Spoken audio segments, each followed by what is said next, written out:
fine.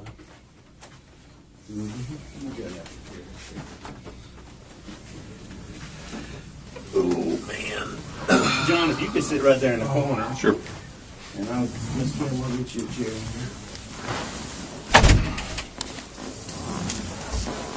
You know, I don't know if it's useful to you, Officer Bear, but she does have a copy of all the various judgments. I have that. Oh, you do? Okay, that we obtained against Mr. Broussard. Which I probably have about precipitated- 7,000 pages of Do documents you? that I've been Oh, my God. reading and you know, getting familiar with what's been going on. However, there's been some accusations or some things that's been made of possible criminal nature, and we've met with the district attorney's office. We provided them with the information that we received, and he tasked us with conducting interviews to see if there's merit within, you know, the complaint, and which warrants further investigation. So the last interview I have to do, and like I said, because it leads or points to criminal, maybe possible criminal activity, I'm going to advise John of his rights. And then we'll go from there. As far as the contracts, everything about the possible FEMA fraud, we're not going to discuss that. Okay. That's Okay. I'm not even going to go into that. Yeah. The one thing that was mentioned that we're going to talk about is the, let me go ahead and read your rights and we'll Sure. go Yeah. into Why don't that. you go ahead and do that? Let's do That's that. a good idea.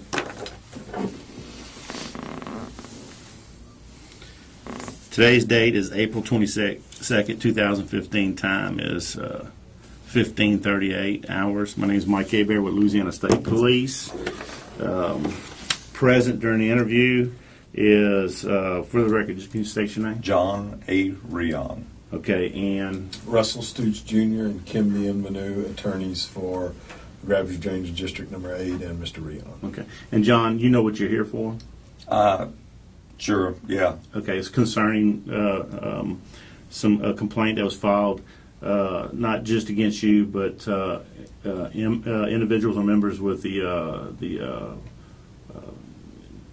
Drainage Board, District 8, or is it Ward 1 or something? It's District 8 of Ward 1. Okay, and so that's what you're here for. Is concerning the Indian Bayou project, or Little Indian Bayou project, and that's what we need to talk about, some incidents that happened there. But before Certainly. we go in there, I'm gonna just get some information from you, and then we'll go in. I'm gonna read you your rights, and then we'll go into what you're here for.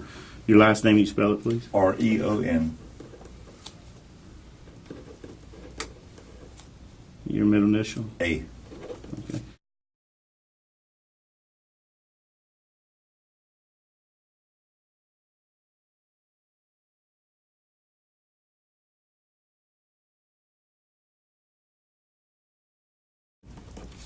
Last grade completed, 12. or highest grade? Yeah. Okay. Yeah.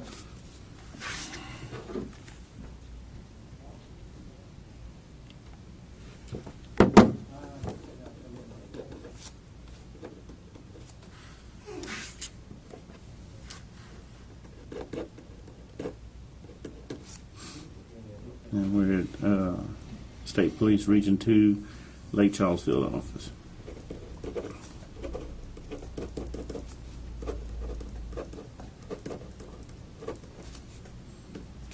John, before we ask you any questions, you must understand your rights. You have the right to remain silent. Anything you say can be used against you in court or other proceedings.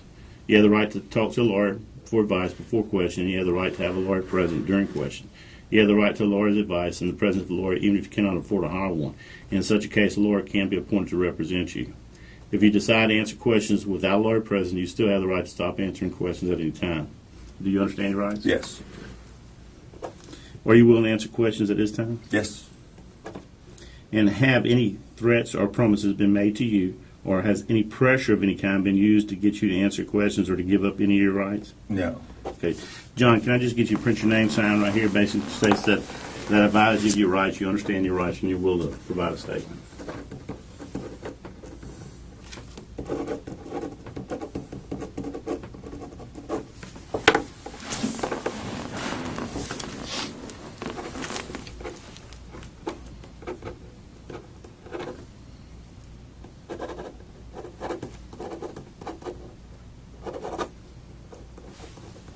Mr. Stoops, can I get you signed right here? Sure. That way, you're as a witness.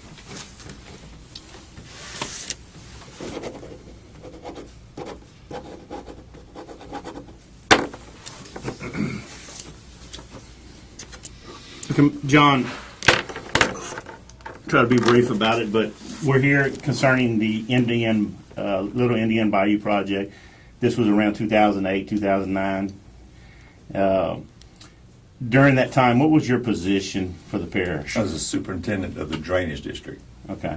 And can you just tell me about the project, how it got started, and just a brief summary? If you can?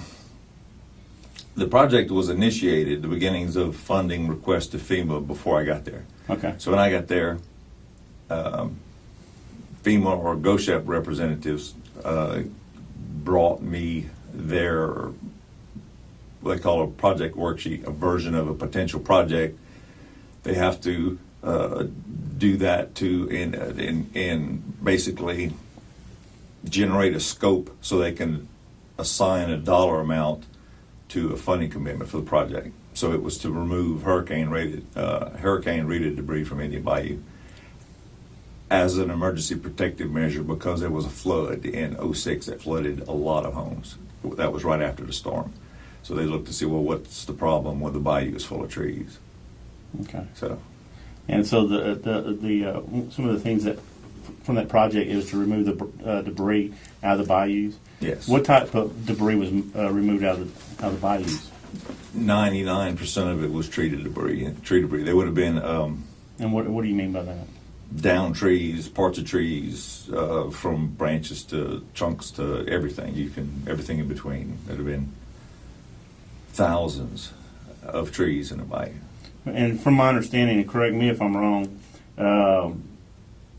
during this project, the debris, the contractor was a Broussard Construction was one of the contractors out there? Actually, he was a sub, and so Broussard would have been a sub of Larry Duron. Okay.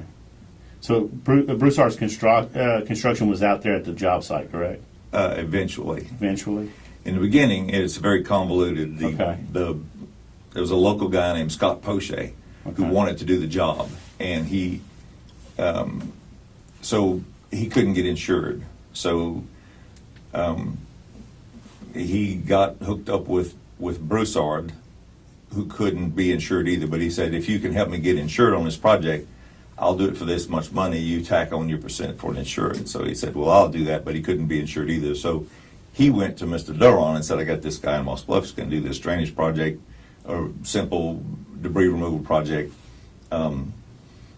Tack on your percentage. I'm managing it. I got a percentage here. You tack on your percentage of all of our costs to insure and bond it, and we'll bid on the job, which is something Mr. Duron has regretted to this day. Okay. Well, let's start from when Broussard was on the job site. He may have come around it every once in a while, and then in the beginning, But so he wasn't out at the job site every day? Oh, no. Were No. you out at the job site? No. Every day? No. And just before we go that, where's the location of this job site? Well, it would have entailed, because in that project worksheet, they only identified what they could see, what was sticking out on top of the water, and the end of it said there may be additional debris there. So as you find it, you can submit another version to this. This was just something to get it in the system. You can submit another version for additional funding, for FEMA to consider additional commitments. So anyhow, at that stage, Broussard in the beginning was out there every once in a while, and then his subcontractor, there was a break in the event. Everyone started complaining about the quantity of debris, and then here comes Ike and Gustav right in the middle of it in our cleanup. And at that point, we're debating back and forth about change orders, about how we're going to handle this excess debris, this debris above and beyond the estimates. So we said, and also you have to show us some proof of insurance. It's very dangerous, and the guys that were out there were obviously not professionals at this. So we said, you have to show us that these guys are on that are insured. And and they drug their feet and they wouldn't produce anything. So we kind of demanded, you have to do this. You have to show us that you have insurance on these guys out there on the job. One of them got knocked off the barge twice in the same day. Well, come to find out, they can't be insured. They're on Social Security disability. So at least two of those guys out there were on Social Security disability. So we informed Mr. Broussard and Mr. Durant, these people can't come back. You have to have proof of insurance for every human being that's out there. So eventually there was a change in crew. So the agreement they had, which started a squabble amongst themselves, for Poche to do some work and Broussard to just manage it. Now Broussard has to step in and actually complete the work with some of his own people. So it's at that point that his full crew, he might have been out there every once in a while because he hadn't, and I don't know what the details of their agreement was, but from that time on, it was all of Broussard's crew out there until if you read through the case, you know that we got to a certain point where we were at an impasse in negotiating. They wanted dollar amounts that FEMA would never reimburse, ever. It was outrageous. In fact, they told us we won't even write another request because you'll never be reimbursed by FEMA for those numbers. So we said we have to terminate the contract. Broussard invented this. He not only signed this change order, he invented it. He said, if you cut a third of the project site off, I'll finish the rest of the project for the original 204 in completion. Clean sweep the whole thing. Are you sure? Fine. And the bottom of that change order said, correct me if I quoted it wrong, reason for change order. The quantities have substantially exceeded. And I'm going to cut you off, right? Yeah, I understand okay. all that, but I'm not So here from that about point, talking about the contract yeah. because I read the Third Circuit Court, their opinion. Yeah. I know it went to the Louisiana Supreme Court. I'm not worried about the contract and change order 1 and 2. I'm not worried about that. What I want to talk to you about is the times that how often you went to the job sites. Your time that you spent out there. I didn't spend a whole lot of time out there. I spent a lot of time in communication with Higdon, with Mike Higdon, Mm-hmm. who we hired as our monitor, on-site monitor. I would occasionally talk to Billy. I didn't go out to the site a lot. I went out to the site occasionally. I couldn't give you a time how frequent I went out there. One of the things that came up, once and a the reason week. I asked you about the debris was the things about sinker logs, Yeah. cypress logs, and things like that have come up, and that this debris was taken to once it was taken out of the bayou, it was hauled to burn site locations, which Yes. from my understanding there's 3 burn site locations. Well, this debris was stacked up out there, or these sinker logs were stacked out there. No, that's And not true. All the logs were stacked out there. Okay. Yeah. The debris was stacked out there, and I'm telling you the information I Sure, received. certainly. Some logs were separated, and then they had orange X's placed on these logs. Yeah. Are you familiar with that? Oh, certainly. Can you tell me about that? There was a point in there, and this is if you'd run everything, you'd probably run across all the 10,000 emails where the contractor, because it's talking about money now. We don't have the money to do this. If FEMA doesn't make us confident that they're going to reimburse us by this procedure, then we don't have the money to pay you anything extra. It's a lump sum contract until we change it. So Dan Rohe, who was Broussard's consultant, says, well, there's these logs. They have some value. Some of these are cypress logs. See if you can sell them.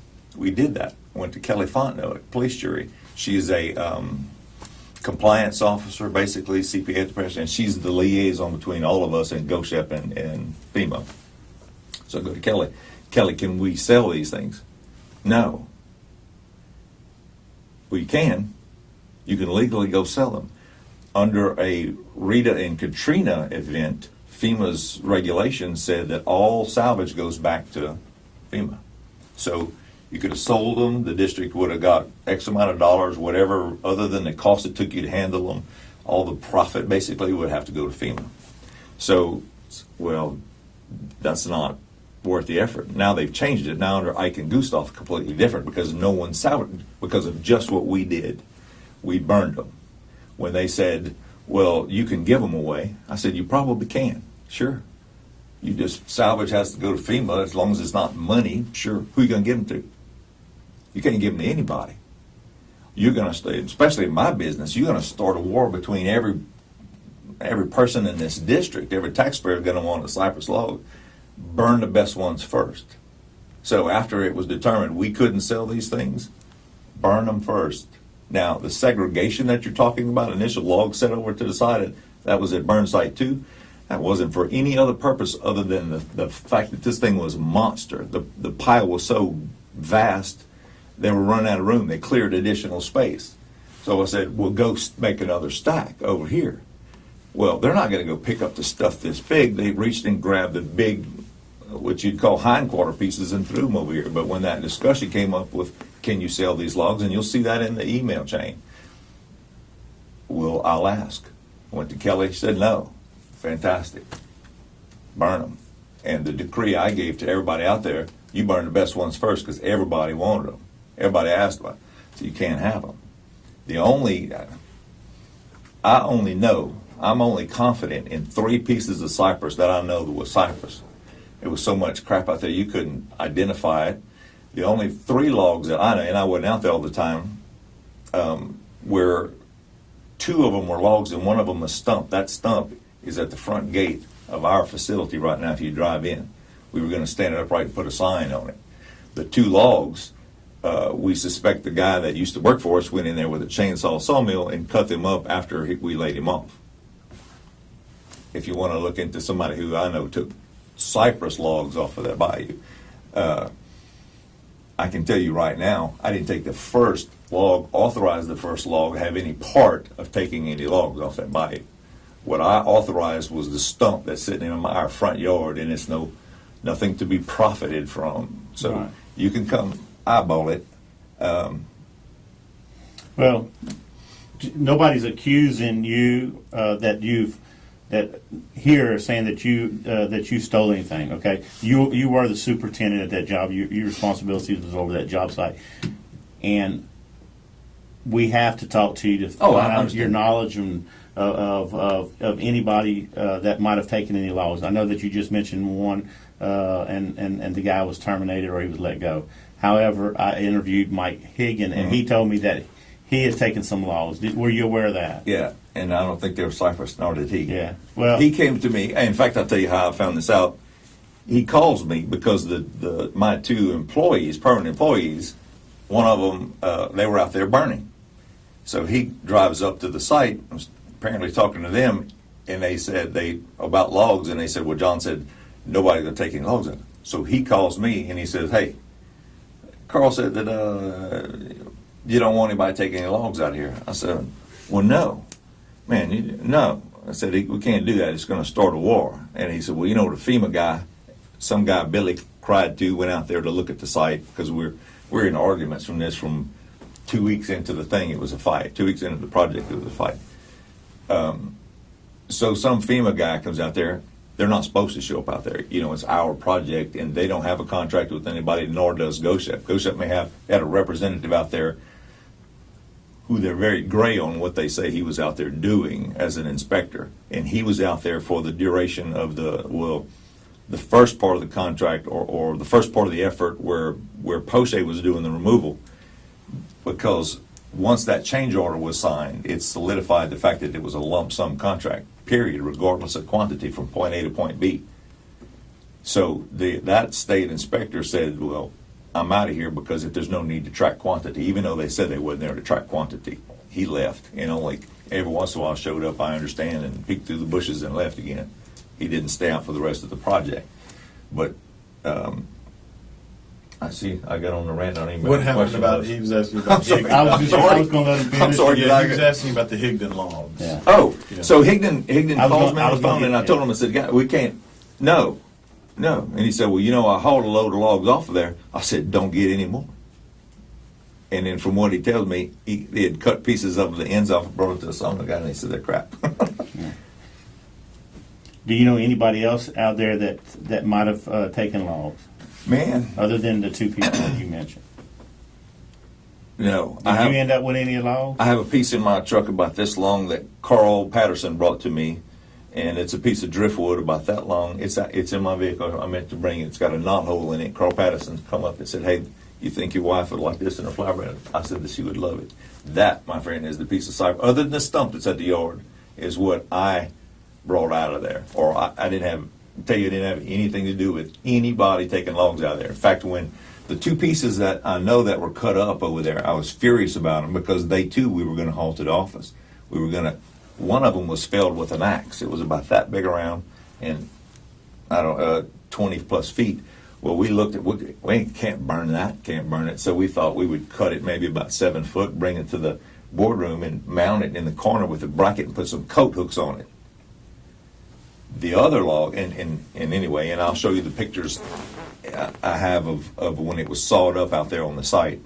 And the guy who lives at the end of the street there told me, he said, "I saw that, I don't remember, dark blue 1-ton Dodge come out of there." Well, that's the guy that we fired. And he had a chainsaw sawmill. The jackass actually came back into the office later because just to aggravate me with, it makes sawdust shavings that long because you change the pitch on the chainsaw, right? So it's long, crazy looking like planer. Well, I knew what they were when I saw them. I got a bag of them back at the office. I told Kleinschmidt I wanted to go kind of CSI on this. We ought to be able to match this wood grain up, and he told me I was nuts. I was furious at the guy. He sued us for hurting his back about 45 days after we laid him off. So then the insurance investigators come back and say, "Well, everybody in his family's had at least 2 cases, and he's probably had 4." So Mike Landry. So you never took any other logs than what you tell them? None. To build any furniture or anything like that? None. Okay. None. Is there anything? Because I'm through. I mean, I like I said, I'm going to be brief about it. There was no evidence that indicated that you were involved in anything. However, you're the superintendent. But before we conclude this interview, is there anything that you think that needs to be said before we conclude this interview? I I don't know how much personnel issues that are sealed away and protected, whatever. Information about disciplinary action on employees that one can give even in an environment like this?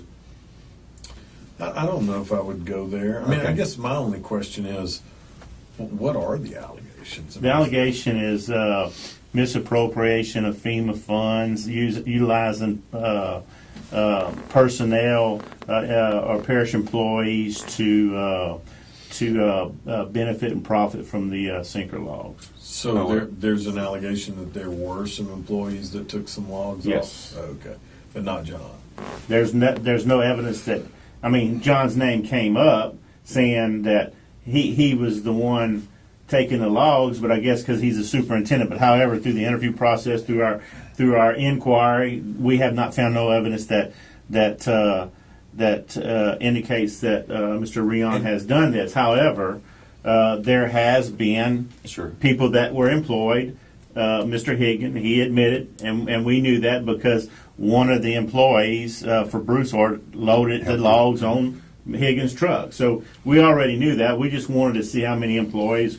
Well, one point that I'd like to make is that it's impossible in this scenario to misuse FEMA funds. Maybe district employees and district. I'm just telling you what was No, the said. reason- Allegations. I know. He asked me Well, what I the just- charges were, and I was just. And you asked me if there's anything I'd like to say to clarify that. And Okay. the point is that what was removed for one purpose.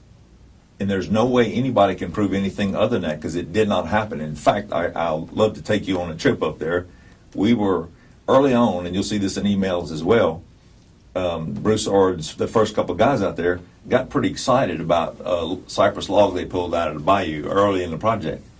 And I sent to them an email and an edict that said, "Hey, we don't need anybody fishing for cypress logs." The water was deep way down on that bayou. I said, "You just give me 7 foot of open water and you move." Right. I can take you there today and I can show you with our sonar that we didn't have then, but we have now, thousands upon thousands of logs down the length of that bayou. We picked out, it was an effort to get him to do what we got him to do. Oh my God. You should read Higdon's notes if you want to read something. It's in that pile of stuff. You just wouldn't believe the effort. Well, anyhow, when we got up to where it was less than 7 feet of water, you would think, well, we got to make them remove everything. We just got the bayou open, and that was it, just enough to get to the bayou. Because if you want to see some less than desirable work, you go up there and look at it. But what would be the misuse of FEMA let me funds? Yeah, let me clarify that with the 'cause I'm FEMA kinda fund. curious, yeah. Okay, whether it's FEMA funds or anything, if a parish employee, and especially being a supervisor, or a parish on his time on the job, he's stealing funds from the parish, from the government. I can see what he the parish- utilizes yeah. the parish equipment to gain profit Yeah. from, and there is profit from sinker logs, whether it's Tupelo, whether it's cypress logs, there is profit there to be made there. We're not saying that there was. We're doing an inquiry. We're No, checking with to see. and I see that with the parish stuff. Parish funds, yeah, but when they say Right. FEMA, like well, that's and I'll just say whether and that's one of the things that we discussed with Mr. DeRozier. You know, I mean, we've done numerous malfeasance cases, and in this case, John is a representative of the parish or government. It would be considered as malfeasance, Sure. and so we are looking at that. That's why he was advised of his rights. We're not saying that Mr. Rion committed malfeasance, but we are checking into inquiries and accusations that were made, and we're interviewing not everybody, but we're in key individuals that were associated to that project. So, okay, so are there any allegations that have any credibility about logs taken off the project other than the stuff that was loaded in Higdon's truck? I guess that would be my question. The thing that I would comment, what we've just discussed here, what Mr. Rion told us about the individuals that acquired any type of logs, or the people that he just mentioned. That's the only information that we have that we verified. Right.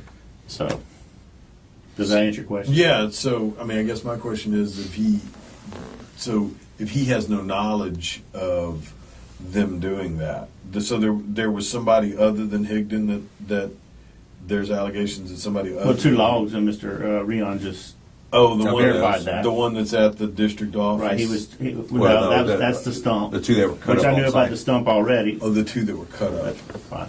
Yeah. And who was the employee that cut those up? That was Mike Landry, Mike Landry. and he after we laid him off. And then I guess my question would be, if you've got, so what happens when you're talking about misappropriation of something of value? I'll tell you what, let's not go off track. Yeah. I don't. As far as the interview part, I'm gonna conclude my interview. Yeah, sure. And then I'll shut off my. Yeah. And you can shut off yours. I wasn't. Okay, I know I seen it up there, I was checking text which is fine messages. because I'd give you a copy of it. But most attorneys that come in here, they bring a recording device too, especially in here. I'm checking text messages. Sorry. So that's all right. Yeah.